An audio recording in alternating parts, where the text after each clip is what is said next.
Hello प्यारे विद्यार्थियों, कैसे हैं सब लोग। और ये पहुंच रहे हैं द्रव्य के तापीय गुण में। और आगे अब बात करेंगे गुप्त ऊष्मा के बारे में। इसका नंबर पहले मैं डाल देता हूँ, 1181।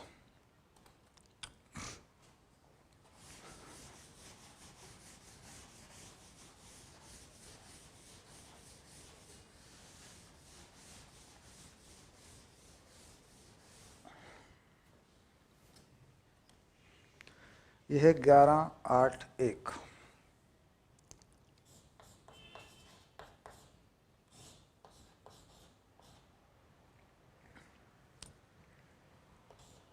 गुप्त ऊष्मा अंग्रेजी में क्या बोल रहे हैं? अंग्रेजी में बोल रहे हैं लेटेंट हीट। लेटेंट हीट, ठीक। तो बात पूरी हो गई। अब जो है ये लीजिए, अब इसके बारे में थोड़ी जानकारी लेते हैं। गुप्त ऊष्मा यानी ये ऊष्मा, इसको गुप्त ऊष्मा इसलिए कहा जाता है क्योंकि इस ऊष्मा का जब लेन देन होता है तो तापमान का परिवर्तन नहीं होता है। यानी इसका मतलब हो जाता है, गुप्त ऊष्मा का मतलब होता है कि स्थिर ताप पर दी गई ऊष्मा। एक तो ये बात हो जाती है। एक दूसरी बात ये हो जाती है कि अवस्था परिवर्तन के लिए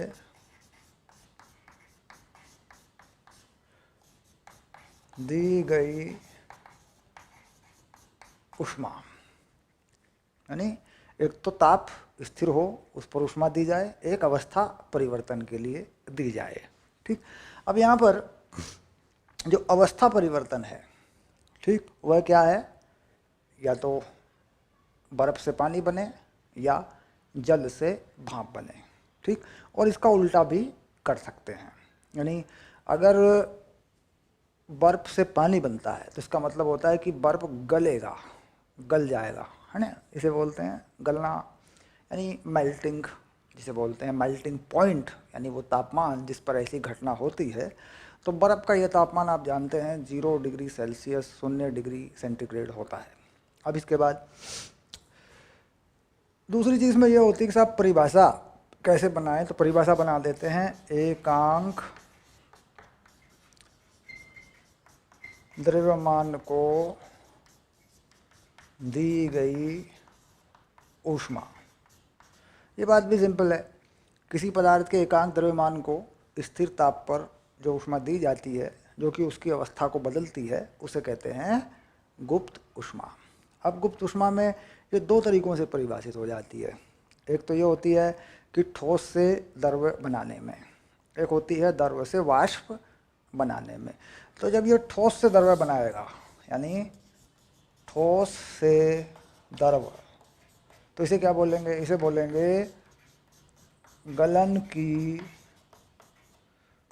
गुप्त ऊष्मा। जब ठोस से द्रव बनाएगा तब। और जब ये द्रव से वाष्प बनाएगा तो इसका नाम हो जाएगा वाष्पन की गुप्त ऊष्मा। यानी दो नामों से ये परिभाषित हो जाएगी। एक हो जाएगी गलन की गुप्त ऊष्मा, एक हो जाएगी वाष्पन की गुप्त ऊष्मा। जो गलन की गुप्त ऊष्मा है उसका प्रतीक LF लगा देंगे, लेटेंट हीट ऑफ फ्यूजन। और इसका लगा देंगे latent heat of vaporisation, LV। यानी LV से मतलब वेपराइजेशन, वाष्पन की, यानी वेपर में बदलने की गुप्त ऊष्मा। और लेटेंट हीट ऑफ फ्यूजन यानी गलन की गुप्त ऊष्मा। ये दो बातें। और परिभाषा इसके अनुसार बता देंगे। साहब किसी पदार्थ के एकांक द्रव्यमान, किसी पदार्थ के एकांक द्रव्यमान की अवस्था को बदलने के लिए स्थिर तापमान पर जितनी ऊष्मा दी जाती है उसे कहते हैं उसकी गुप्त ऊष्मा। यह ऊष्मा गलन की गुप्त ऊष्मा और वाष्पन की गुप्त ऊष्मा दो तरीकों से परिभाषित हो जाती है। गलन की गुप्त ऊष्मा ठोस से द्रव्य बनाती है, वाष्पन की गुप्त ऊष्मा द्रव्य से वाष्प बनाती है। तो ये है बेसिकली गुप्त ऊष्मा। अब गुप्त ऊष्मा में क्या है कि साहब पदार्थ का जो आयतन है, पदार्थ का आयतन बढ़ाने में या घटाने में किए गए कार्य को हम यहाँ पर काउंट नहीं करते। उस कार्य को जो आयतन बढ़ाने घटाने में इस्तेमाल होता है उसको हम काउंट यहाँ पर नहीं करते। अब हम जरा इस परिभाषा के अनुसार अगर देखें तो कहते हैं आयतन के परिवर्तन को यहाँ महत्व नहीं दिया जाता, जबकि ऐसा होता नहीं है, आयतन में परिवर्तन होता है। अगर हम आयतन के परिवर्तन को महत्व दें तो यहाँ पर हमें थोड़ी सी ऊष्मा और देनी पड़ेगी जो कि आयतन को बढ़ाने के काम आएगी, क्योंकि हम जानते हैं कि जब बर्फ़ पिघलती है तो कम बनता है पानी, तो ऐसे में आयतन घटेगा, तो ऊष्मा उससे हमें थोड़ी प्राप्त होगी।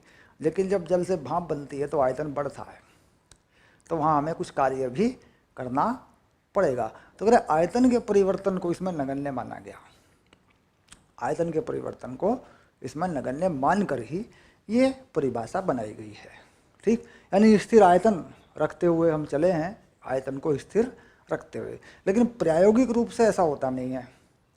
तो कह रहे हैं अगर हम उस ऊष्मा को इसमें जोड़ भी दें, जो थोड़ी बहुत ऊष्मा है आयतन के परिवर्तन में, उसका मान इसके मुख्य मान की तुलना में कम होता है, नगण्य होता है, तो उसे छोड़ देते हैं।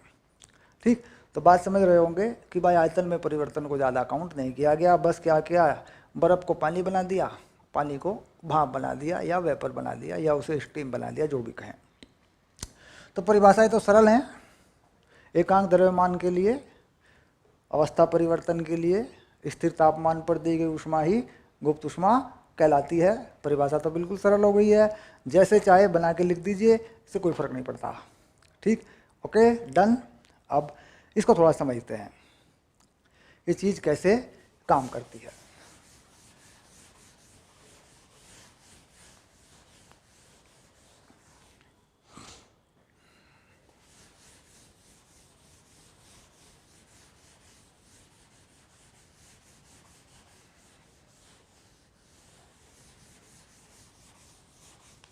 तो यहाँ पर कुछ जानकारी हमें चाहिएगी। सबसे पहले हम उसे लिख लेते हैं।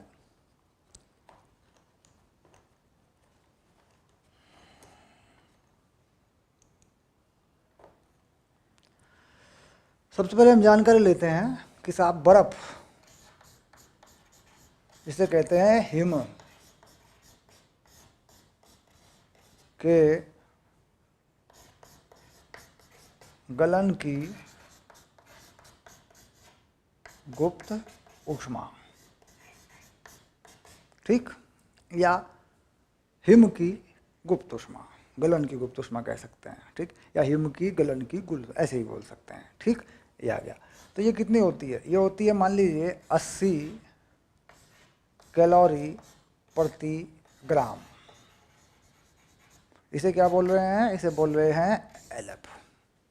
यानी 1 ग्राम बर्फ को 1 ग्राम पानी बनाने के लिए, पिघलाने के लिए जितनी ऊष्मा देनी पड़ती है वो कितनी हो गई, 80 कैलोरी पर ग्राम। ये कैलोरी जो है इसे बना सकते हो जूल में। 1 कैलोरी बताओ कितने जूल होता है, तो इसे लिख देते हैं 4.18, 4.18 जूल, ऐसा भी लिख देते हैं। या 1 कैलोरी को 4.2 जूल भी लिख देते हैं, तो इससे कोई फर्क नहीं पड़ेगा, जो भी आपको दिया है आप लगा सकते हैं। ठीक, तो गुणा करके देखेंगे इससे, तो यहाँ वैल्यू आ जाएगी लगभग 336 के आसपास ये वैल्यू आ जाती है। यानी इसको अगर बनाएंगे जूल में तो ये जूल में बन जाएगा। ठीक, 8 दूनी 16, 8 चौक 32 और 1 33, यानी यही ऊष्मा जूल में हो जाएगी। 8 दूनी 16, 33, 336 जूल पर ग्राम। इसके अनुसार मैंने इसको बदला है, देखिए ऐसे। इससे करेंगे थोड़ा कम हो जाएगी, 330 के आसपास हो जाएगी या इसके आसपास हो जाएगी, तो ये इससे भी बदल जाएगा। ठीक, तो अब इसके अनुसार काम करते हैं। अब ये कह रहे हैं साहब, एक उदाहरण से लेंगे इसको। उदाहरण है 10 ग्राम हिम -10 डिग्री सेल्सियस से 20 डिग्री सेल्सियस पर हिम को, है ना, हिम को जल में बदलने के लिए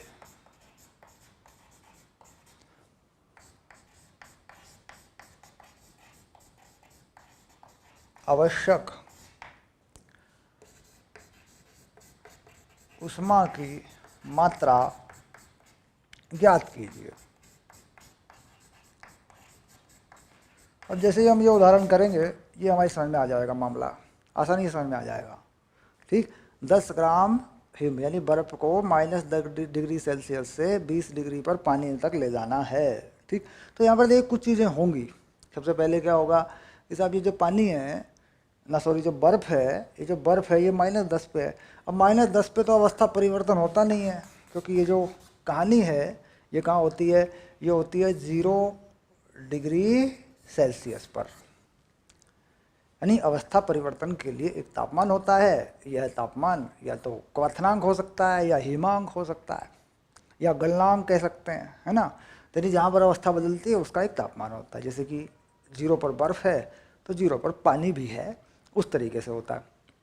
अब यहाँ पर -10 है तो पहले क्या करना पड़ेगा, -10 से बर्फ़ को 0 तक लाना पड़ेगा। तो पहला काम जो होगा, पहली जो ऊष्मा देंगे वो देंगे, मान लीजिए Q1, वो कितनी mS∆T, किसके लिए, हिम के लिए, हिम के लिए। ये पहली कहाँ पे दी, हिम कितना है 10 ग्राम, ये रहा। और हिम की जो ये है विशिष्ट ऊष्माधारिता, ये पानी की आधी होती है। पानी की कितनी होती है, पानी की मान लेते हैं 4.2 होती है, तो बर्फ़ की आधी होती है, ध्यान रखेंगे। तो बर्फ़ की जो विशिष्ट ऊष्मा होती है पानी की आधी होती है। ठीक, तो इसका मतलब हो गया कि ये हो गई 2.1। तापमान कितना, अंतिम तापमान क्या बनाना है, 0। पहले कितने पे था पानी, -10 पे था, तो ये हो गया 0 -10। तो ये देखो ये कुछ ऊष्मा है जो हिम को यानी बर्फ़ को 0 पर लाई है। तो ये कितनी होगी ज़रा बताओ, ये हो गई 210 जूल, ऐसे लिख देते हैं। ठीक, ये पहली ऊष्मा है। अब क्या हो गया कि ये बर्फ़ जो है 0 पर आ चुका है। अब ये बर्फ़ पानी में बदलेगा 0 पर ही, जो कि गुप्त ऊष्मा की ज़रूरत हमें पड़ेगी। तो गुप्त ऊष्मा कितनी है, 336 जूल पर ग्राम है कितना, ये 10 ग्राम है। ठीक, तो इसे Q2 लिख देते हैं। 10 ग्राम है और 1 ग्राम के लिए 336 चाहिए, तो ये 3360 जूल हो गई साहब। ठीक, ये जो ऊष्मा है ये क्या है, कह रहे साहब यही है गुप्त ऊष्मा। यहीं पे देनी पड़ेगी गुप्त ऊष्मा, उस तापमान पे पहुँचे यहीं पे देनी पड़ेगी। उसके बाद अगला काम क्या है, अगला काम क्या साहब, आप ये 0 से 20 पे भी ले जाना है। और ये पानी बन चुका है, क्या बन चुका है, इसका पानी बन चुका है, बर्फ़ पिघल चुका है, पानी बन चुका है, क्योंकि हमने ये ऊष्मा इसको गलन की जो गुप्त ऊष्मा थी हमने इसको दे दी। 1 ग्राम के लिए कितना चाहिए था, 336, कितने ग्राम था, 10, तो ये हमने दे दिया इसको। अब हमें इसे गर्म भी करना है, तो वो हो गई Q3। तो 10 ग्राम पानी है तो 4.2 लगा दिया पानी का S, इसी सूत्र में डाल रहे हैं।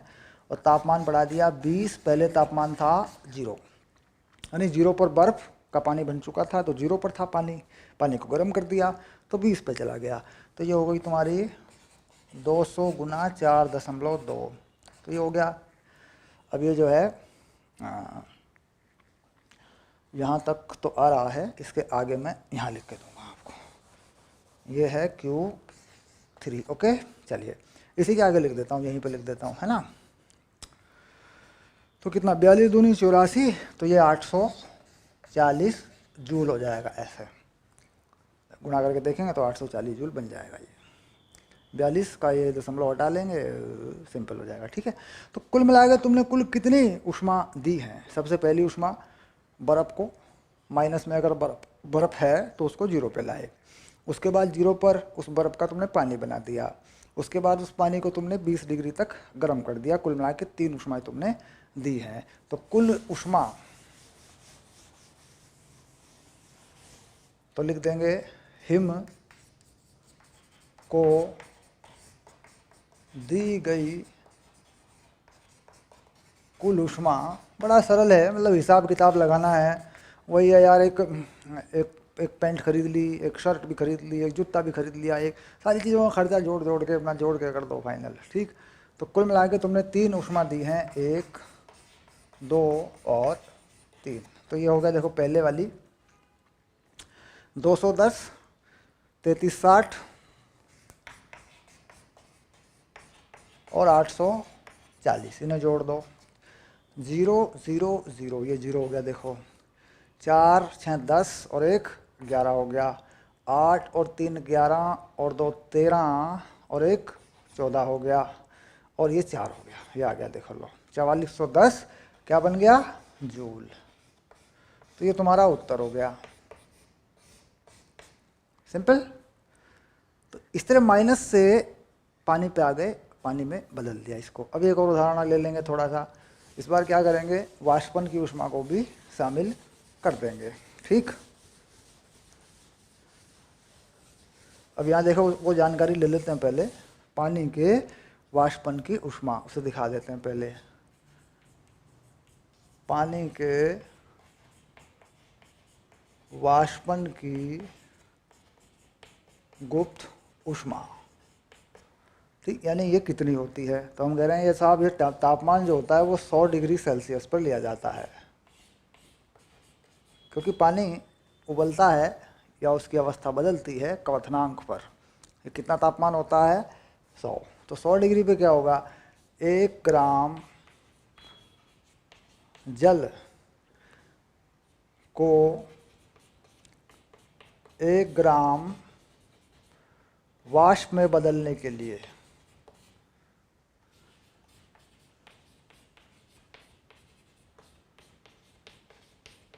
कितनी ये होती है, 540 कैलोरी पर ग्राम के नाम से कह देते हैं इसको। 540 कैलोरी पर ग्राम, यानी 540 कैलोरी ऊष्मा की आवश्यकता पड़ती है।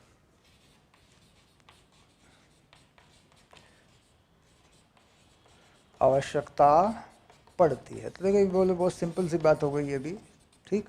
तो इसे क्या कह रहे हैं, इसे कहते हैं एल वी। तो ये क्या हो गया, 540 कैलोरी पर ग्राम। अब जूल बनाओगे तो 540 कैलोरी को 4.2 से गुणा कर लोगे, ये जूल भी बन जाएंगे, ठीक। अब ये जूल बनेंगे कितने, मोटा मोटा लिख लेते हैं इसको, देखो कितने बनेंगे, गुणा करके देख लेते हैं। पहले तो इस दशमलव से हटा देते, तो ये आ गया 54 42। तो 54 और 42 की गुणा कर लेते हैं, देखो यहाँ पे। तो 54 दूनी 108 और 4 चौक 16, 4 पंजे 20 और 1 21। तो ये आ गया देखो 8 6 2 2, ये आ गया 2, 2268। 4 दूनी 8, 5 दूनी 10, 4 चौक 16, 5 चौक 20 और 1 21। तो 8 6 2 2, तो 2268 हो गया। ये जानकारी क्या है कि लगभग है, कहीं कहीं पर दी हो सकती है थोड़ी, 540 दे दिया कहीं पे 530 भी दे देते हैं इसको। तो कितनी हो गई यहाँ पे, 2268 जूल हो गया, सिंपल। यानी 1 ग्राम पानी को, जो कि 100 डिग्री सेल्सियस के तापमान पर है, 1 ग्राम भाप में बदलने के लिए, यानी सीधे सीधे 1 ग्राम पानी को भाप में बदलने के लिए इतनी ज़रूरत पड़ेगी, ठीक, सिंपल हो गया। तो ये वाष्पन की गुप्त ऊष्मा का मान भी परिभाषित हो गया। अब इस पर भी एक उदाहरण ले लेते हैं। अब देखिए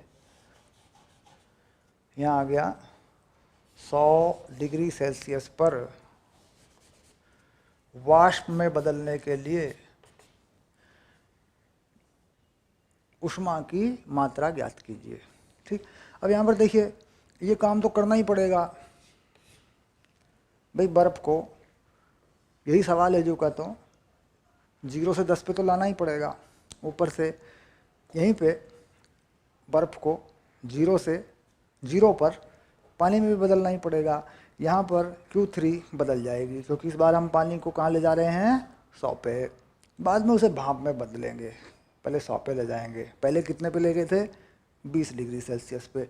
अब 100 पे ले जाएंगे तो यहाँ मान बदलेगा, ये आ गया देखिए कितना हो जाएगा ये, अगर देखें 4200 हो जाएगा ये देखिए ऐसे, ये आ गया 4200 जूल, ठीक। ये हो गया। अब क्या है कि पानी 100 डिग्री तक पहुंच चुका है।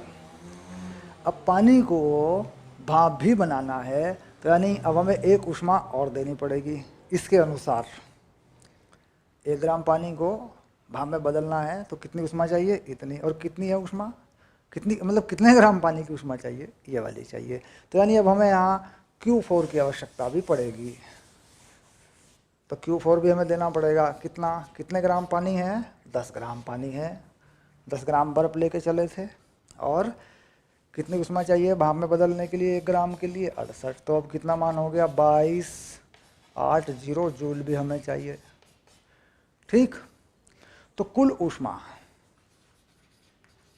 ऊष्मा कितनी ज़रूरत पड़ेगी इस बार, Q1, Q2, Q3 और Q4। अब सारी ऊष्माएं जोड़ देंगे। ठीक, एक एक करके सबको जोड़ देंगे। अब देखो सारे के सारे मान जोड़ देता हूँ यहाँ पे। 210, इसके बाद है 3360, इसके बाद है 4200, और एक और है 22,680। नीचे लिख देता हूँ, है ना, यहाँ लिख देता हूँ 22,680। तो ये कुल जो उत्तर होगा, ये तुम्हारा उत्तर होगा। जूल में इतनी आवश्यकता तुम्हें पड़ेगी, यानी सारी जोड़ देंगे ऊष्मा, तुम्हारा आंसर आ जाएगा। ठीक, अब इस आंसर को भी निकाल लो एक बार, कितना बनेगा ये। ठीक है, देखो 0 0 0 0, ये 0 हो गई। लो 8 6 14 और 1 15 हो गया। 6 और 2 8 और 3 11 और 1 12, 1 13 हो गया। 2 और 4 6 और 3 9, यहाँ कुछ नहीं है, 10 हो गया। 1 हासिल हो जाएगा पहले का, और ये 2 और 1 3 हो गया। लो ठीक, सिंपल। इतने जूल तुम्हें ऊष्मा की ज़रूरत पड़ेगी। ठीक, तो ये सिंपल से पता लग गया होगा कि भाई कौन सी चीज़ कहाँ काम कर रही है, पूरी अवस्था परिवर्तन कैसे की जाती है। नहीं, बर्फ़ को भाप तक ले गए तो 4 ऊष्माएं देनी पड़ेंगी। पहले बर्फ़ को गर्म करना, 0 पे लाना, फिर बर्फ़ को पानी में 0 पे बदलना, फिर पानी को 0 से 100 पे ले जाना, फिर 100 पे पानी को भाप में बदल देना, चारों। ठीक,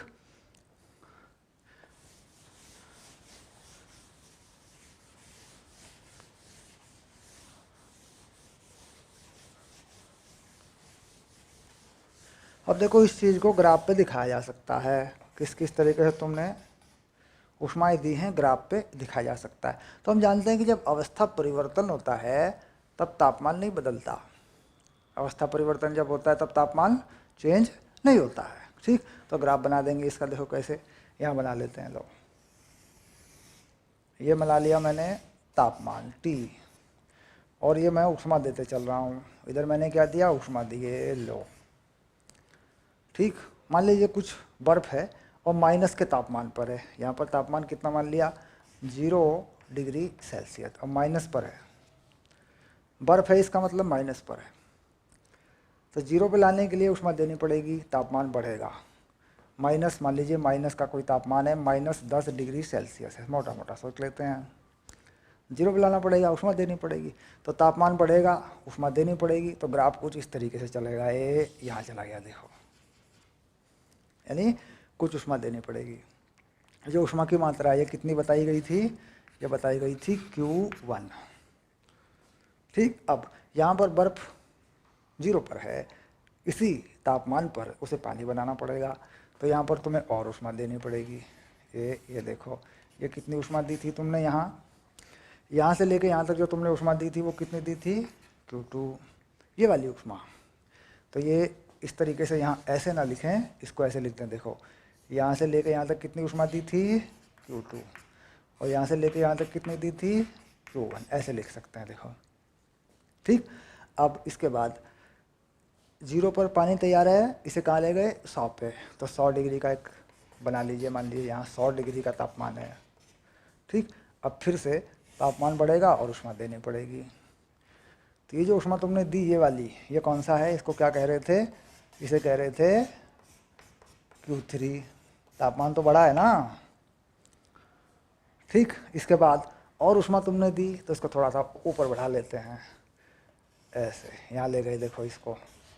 तो यहाँ पर तुमने तापमान नहीं बढ़ेगा, देखो यहाँ पे तापमान नहीं बढ़ेगा, यहाँ क्या बन जाएगी, वाष्प, भाप बन जाएगी यहाँ जाके। तो ये ऊष्मा तुमने दी है, कितनी दी, इसका नाम क्या था, Q4। तो पूरे ग्राफ में देख रहे हैं कि 2 बार तापमान नहीं बढ़ा। अब 2 बार तापमान नहीं बढ़ा, कहाँ कहाँ नहीं बढ़ा, कह रहा जी एक तो यहाँ पे नहीं बढ़ा, ये देखिए ये एक यहाँ पे नहीं बढ़ा।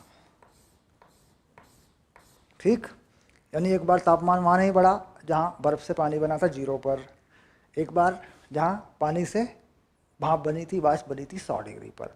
उसके बाद हीट देते जा रहे हैं, तापमान बढ़ता जा रहा है। तो कुछ इस तरह का ग्राफ में मिलेगा। अवस्था परिवर्तन जो है पानी के लिए, बर्फ़ के लिए इस तरह ग्राफ मिलेगा।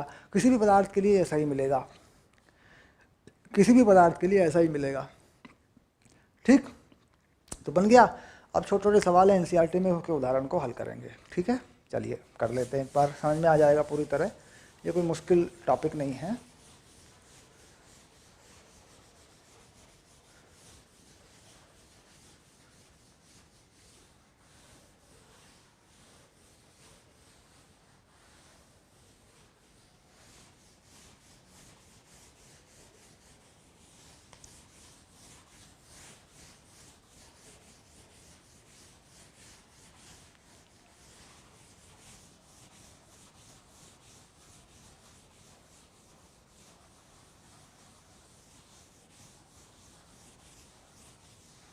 अच्छा, अब थोड़ा सा लिख देते हैं कि भाई ऊष्मा के हमारे पास 2 सूत्र हो गए, ऊष्मा परिवर्तन के हमारे पास 2 सूत्र हो गए।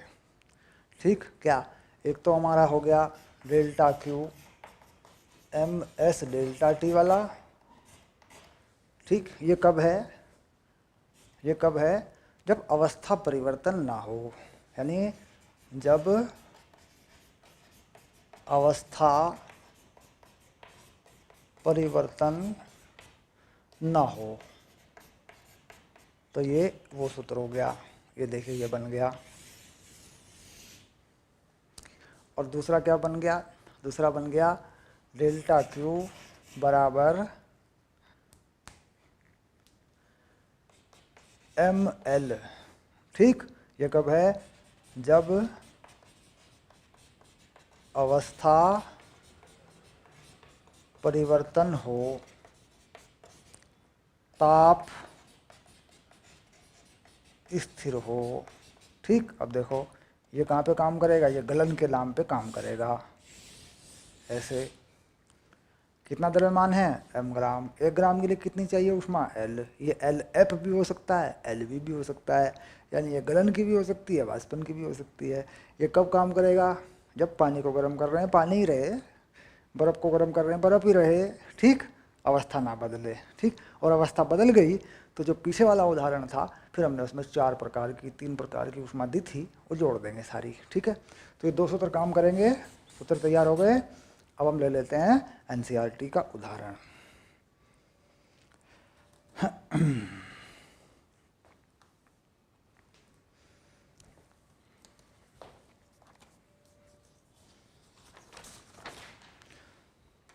चलिए अब देखते हैं उदाहरण नंबर 11.4 में पढ़ते हैं, क्या मामला है देखते हैं। उदाहरण नंबर 11.4 को समझते हैं अच्छे से।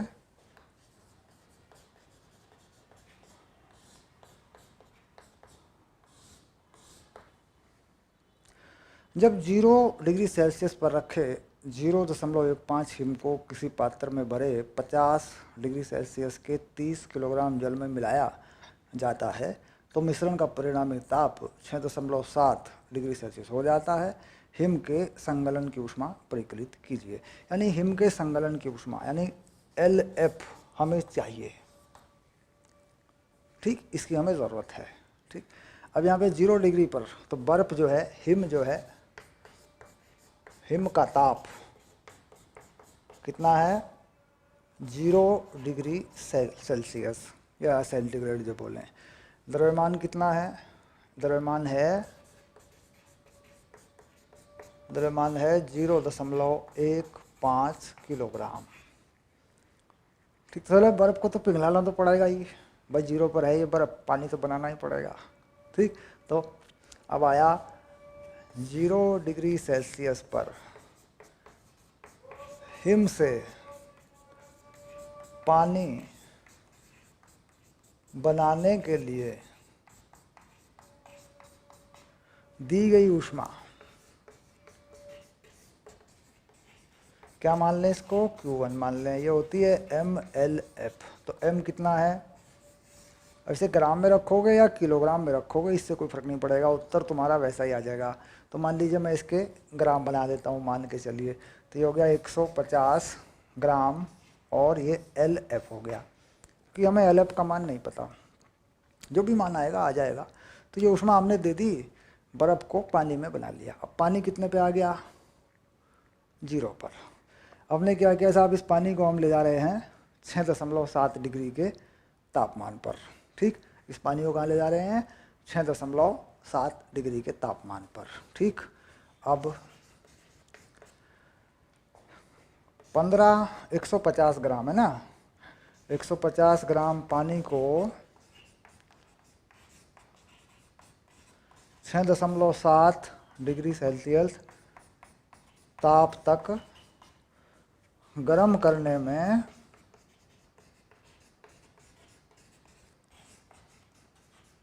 दी गई ऊष्मा कितनी ज़रूरत पड़ेगी, इसे मान लेते हैं साहब Q2।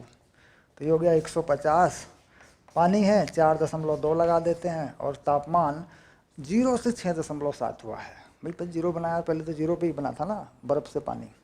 तो ये हो गया 6.7, ये तापमान का अंतर हो गया। देखो ये ऊष्मा आ गई, यानी ये वो ऊष्मा है जो बर्फ़ को दे दी गई 6.7 के तापमान तक पानी में बदलने के बाद वहाँ तक लाने के लिए। अब ये जो ऊष्मा है ये कहाँ से प्राप्त हुई है, ज़रा देखते हैं एक बार, ये ऊष्मा हमें मिली कहाँ से।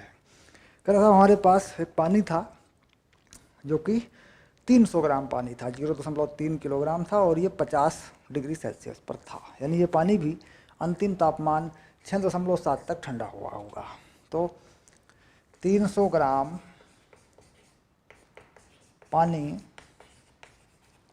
द्वारा दी गई ऊष्मा कितने हो जाएगी, इसे मान लेते हैं Q1 Q2 माना, इसे मान लेते हैं Q।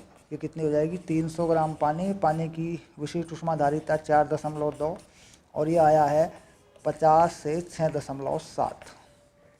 ये मान हमें धनात्मक लेना होगा क्योंकि माइनस नहीं ले सकते, हम लेंगे ली गई ऊष्मा बराबर दी गई ऊष्मा के चल रहे हैं, तो ये मान हमें धनात्मक लेना होगा। कुछ बच्चे क्या कर रहे हैं, 6.7 में से घटा देंगे, बोले सर जी ये तो माइनस आ गया, तो माइनस आ गया तो इसमें जोड़ना पड़ेगा। अगर हम कह रहे हैं ली गई ऊष्मा बराबर दी गई ऊष्मा, तो दोनों तरफ की ऊष्मा को धनात्मक बना के बराबर कर देते हैं, तो ये चीज़ आ गई। अभी वो मान आ गया, तो अब क्या करें, हमें चाहिए इसका मान। तो बर्फ़ द्वारा ली गई ऊष्मा बराबर कर दें पानी द्वारा दी गई ऊष्मा।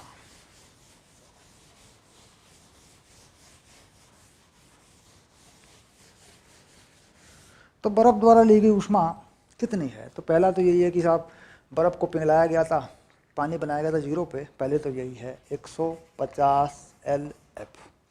उसके बाद इस बर्फ़ को गर्म भी किया गया, यानी इस पानी को फिर जो 0 पे पानी बन चुका है इसे गर्म भी किया गया 6.7 तक, तो ये वाली भी है 150, 4.2, 6.7। ये कुल ऊष्मा है जो बर्फ़ ने 6.7 तक के पानी में जाने के लिए बदली है। इसको बराबर कर देते हैं साहब, ये उस पानी की है जो ठंडा हुआ 50 से 6.7 पे आया, क्योंकि 6.7 अंतिम तापमान है। वो कितना पानी था, 300 ग्राम था, और ये जूल प्रति ग्राम में ही लगी हुई है। देखो ये उस विशिष्ट ऊष्मा धारिता है ना, तो इसको लिख दिया 300, 4.2, और ये हो गया 50 माइनस 6.7। ठीक, तो यानी जो ये जो चीज़ है ये क्या है, ये है ली गई ऊष्मा, और ये क्या है, ये है दी गई ऊष्मा, लेकिन दोनों के मान धनात्मक लगाए गए हैं। देखो यहाँ पे अंतिम तापमान माइनस प्रारंभिक तापमान नहीं लगाया गया, अधिक तापमान माइनस कम तापमान, ताकि ऊष्मा का मान पॉजिटिव आए। अब इसके बाद बराबर कर दिया गया, तो LF का मान 100 होकर तुम्हें मिल जाएगा। LF यानी बर्फ़ की लेटेंट हीट ऑफ फ्यूज़न। अब ये मान जो आ रहा है तुम्हारा, यह आ जाएगा तुम्हारा 3.34, तो वही 334 जूल पर ग्राम आ जाएगा। 334 जूल पर ग्राम। अगर किलोग्राम में बनाएंगे तो इसमें 1000 से गुणा कर देंगे, प्रति किलोग्राम भी आ जाएगा। यानी इसको किलोग्राम में, अगर ये सारे द्रव्यमान किलोग्राम में लगा के चलोगे ना भाई, ये किलोग्राम में लगा दिया, यहाँ पे किलोग्राम में लगा दिया, इसका मान किलोग्राम में लगा दिया, 4200 लगा दिया तो आ जाएगी। तो ये अब ये LF को किलोग्राम में चाहिए, तो ये हो गया 334 गुना 10⁻³ जूल पर किलोग्राम, ये भी लिख सकते हैं। फिर ऐसे ऐसे बना देते हैं, 3.34 गुना 10⁵ जूल पर केजी, ये भी बना सकते हैं। किलोग्राम में भी लिख सकते हैं, यानी 1000 से गुणा कर देंगे तो किलोग्राम में बन जाएगी। तो ग्राम में हल कर लें, डज नॉट मैटर, जूल पर ग्राम के हिसाब से हल कर लें अपने सवाल को, बाद में उसे किलोग्राम में भी बना सकते हैं। ठीक, और ये भी उत्तर छोड़ सकते हैं, इसमें कोई दिक्कत नहीं है, ये भी उत्तर छोड़ सकते हैं, कोई दिक्कत नहीं है। चाहे तो ये लिख दें, चाहे तो ये लिख दें, दोनों चलेंगे, दोनों ठीक है।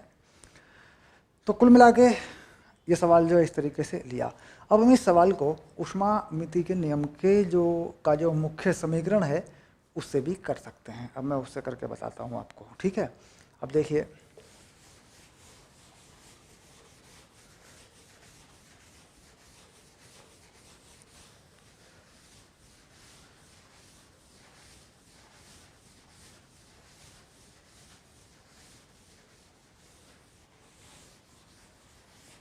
हमने ऊष्मामिति के नियम का एक मुख्य यानी एक सामान्य समीकरण बनाया था, हम उससे भी इसे कर सकते हैं। उसे कैसे करते हैं, देखिए, हमने कहा था फाइनल तापमान, अंतिम ताप सावी होता है M1S1 T1 M2S2 T2, दो पदार्थों के लिए M1S1 प्लस M2S2 ये होता है। ठीक, तो यहाँ पर एक जो पदार्थ है वो क्या है, M1, वो बर्फ है, और दूसरा जो पदार्थ है वो पानी है, जल है।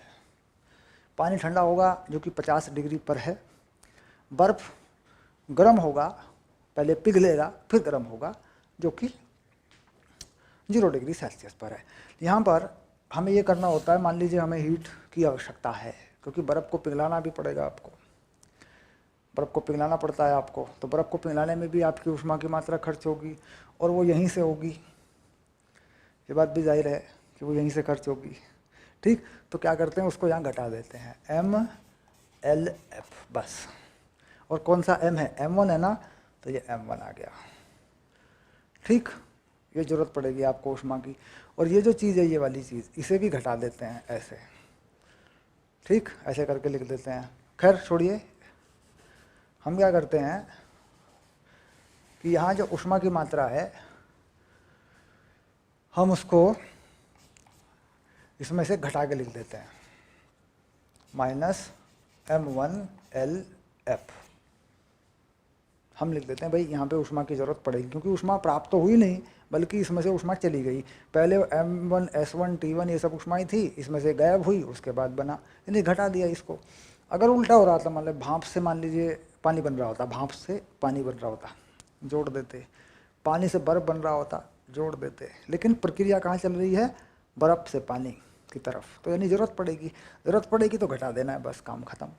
अब इसमें वैल्यू डाल देते हैं। ये तापमान कितना है, ये है 6.7, कितना बर्फ़ है, 150 ग्राम। ठीक, और बर्फ़ का चूँकि पानी बनेगा, पानी गर्म होना है। ठीक है, तो कितने पर है, 0 पर है, ये ले 0 लगा दिया, टेंशन ख़त्म। और ये 300 ग्राम है पानी, उसका 4.2 है, कितने पर है, 50 पर है, माइनस कितने ग्राम बर्फ़ है, 150 ग्राम है, ठंडा करना है, LF पता नहीं कितना है इसका, ये हो गया। और M1S1 150 ग्राम है, S1 4.2 है, क्योंकि बर्फ़ का पानी बन चुका है, इसने बर्फ़ का पानी बना दिया, तो यहाँ बर्फ़ की नहीं लगा सकते, तो यहाँ मान बर्फ़ का नहीं डाल सकते, क्योंकि पानी ही गर्म होगा, 0 से 6.7 तक पानी ही जाएगा। तो इसके बाद यहाँ पे 300 है और ये 4.2 है। ठीक, तो यहाँ से भी तुम्हारे LF का मान सॉल्व हो के आ जाएगा 334 जूल पर ग्राम, यही वैल्यू आएगी तुम्हारी। ये सॉल्व कर लेना, ठीक, ये मान आ जाएगा तुम्हारा। तो कुल मिलाकर इसमें से ये घटेगा, पहले हीट चली गई, इसको जो हीट बची वो मिली और इससे भाग हो गया एम एस से, तापमान 6.7 आ गया। तो इस तरीके से क्या होता है कि यहाँ जो पद होता है, ये पद माइनस तब होता है जब हम बर्फ़ से पानी को जाते हैं, पानी से भाप को जाते हैं, और यही पद प्लस तब होता है, पॉजिटिव तब होता है यहाँ पे, जब हम भाप से पानी को आते हैं, पानी से बर्फ़ को आते हैं, यानी तब हमें ऊष्मा मिलती है, तो प्लस कर देते हैं। और जब ऊष्मा मांगी जाती है, गलन की गुप्त ऊष्मा जब मांगी जाती है, तो माइनस कर देते हैं, और कुछ बात नहीं। ये भी लग जाता है समीकरण यहाँ पर, ठीक। तो किसी भी सवाल पे इसे लगा के अभ्यास करें, इस तरीके से कर लें, और उसी सवाल को ली गई ऊष्मा बराबर दी गई ऊष्मा से भी कर लें, दोनों की अच्छे से जांच कर लें, ठीक। ये सूत्र मैंने यहाँ इसलिए दे दिया क्योंकि अपन जेई और नीट में जब जाते हैं तो ये बड़ी दिक्कत होती है। यहाँ पर हमें बहुत कुछ तय करना पड़ता है कि साहब कितना पानी होगा, कितना इसमें बर्फ़ होगा, बाद में ऐसा होगा वैसा होगा। तो ये सूत्र मैंने थोड़ा सा यहाँ लिख दिया, बाकी इसका जो सही अनुप्रयोग है, ये लंबा चौड़ा होकर चलेगा बड़े सवाल पर, तो फिर ये वहाँ चलेगा, जेई नीट में अच्छे से करवा देंगे इसको, वहाँ पे प्रैक्टिस करेंगे इसकी। 11वीं के लेवल पे इसकी आवश्यकता नहीं है। 11वीं में तो ये लगा लो ली गई ऊष्मा बराबर दी गई ऊष्मा, और जो बेसिक पहले पढ़ाया था शुरू में, इस वीडियो इस क्लास के शुरू में मैंने शुरू किया था, उसी से कर लो, हो जाएगा सवाल, कोई दिक्कत नहीं है। चलिए अब आता है 5 नंबर का उदाहरण। नेक्स्ट एग्जाम्पल को लेते हैं।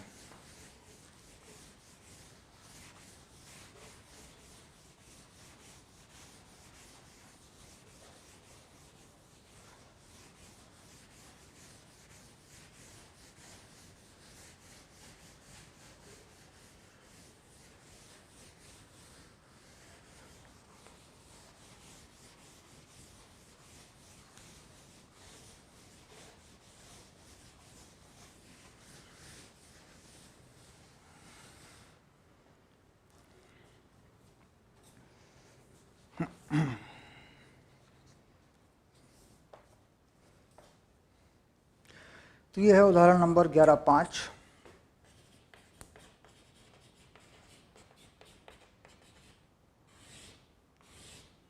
ओके, ये कह रहे हैं किसी ऊष्मामापी में भरे -12 डिग्री सेल्सियस के 3 ग्राम हिम को वायुमंडल दाब पर 100 डिग्री की भाप में परिवर्तित करने के लिए आवश्यक परिकलित ऊष्मा की मात्रा ज्ञात कीजिए। हिम के, ये सवाल हम कर चुके हैं, जो मैंने उदाहरण लिया था वो मैं आपको बता चुका हूँ। तो इसमें हमें 4 ऊष्माओं की आवश्यकता पड़ती है, ठीक।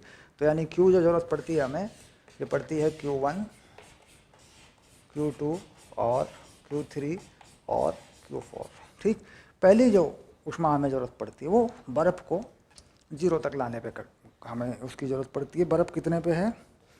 3 किलो बर्फ़ है, तो 3 किलो का बर्फ़ मतलब 3 किलो में लगा लें तो 3000 ग्राम लगा लें, और इसकी बर्फ़ की विशिष्ट ऊष्माधारिता कितनी होती है? 2.1 होती है, यानी पानी की आधी होती है। और ये 12 तक लाना है तो 0 पे ले आए, देखो, यानी 12 से 0 पे ले आए। इसके बाद इसी को 0 पर ही पानी बना लिया, तो कितना है ये? 3000, और 1 ग्राम के लिए कितनी चाहिए? 336 हम कह रहे थे, यहाँ पे कितनी दे रखी है इन्होंने? 335 दे रखी है, 335 लगा देंगे, नो प्रॉब्लम। ये लीजिए, ठीक। इन्होंने किलोग्राम में दिए, हमने ग्राम बना दिए, ठीक है। इसके बाद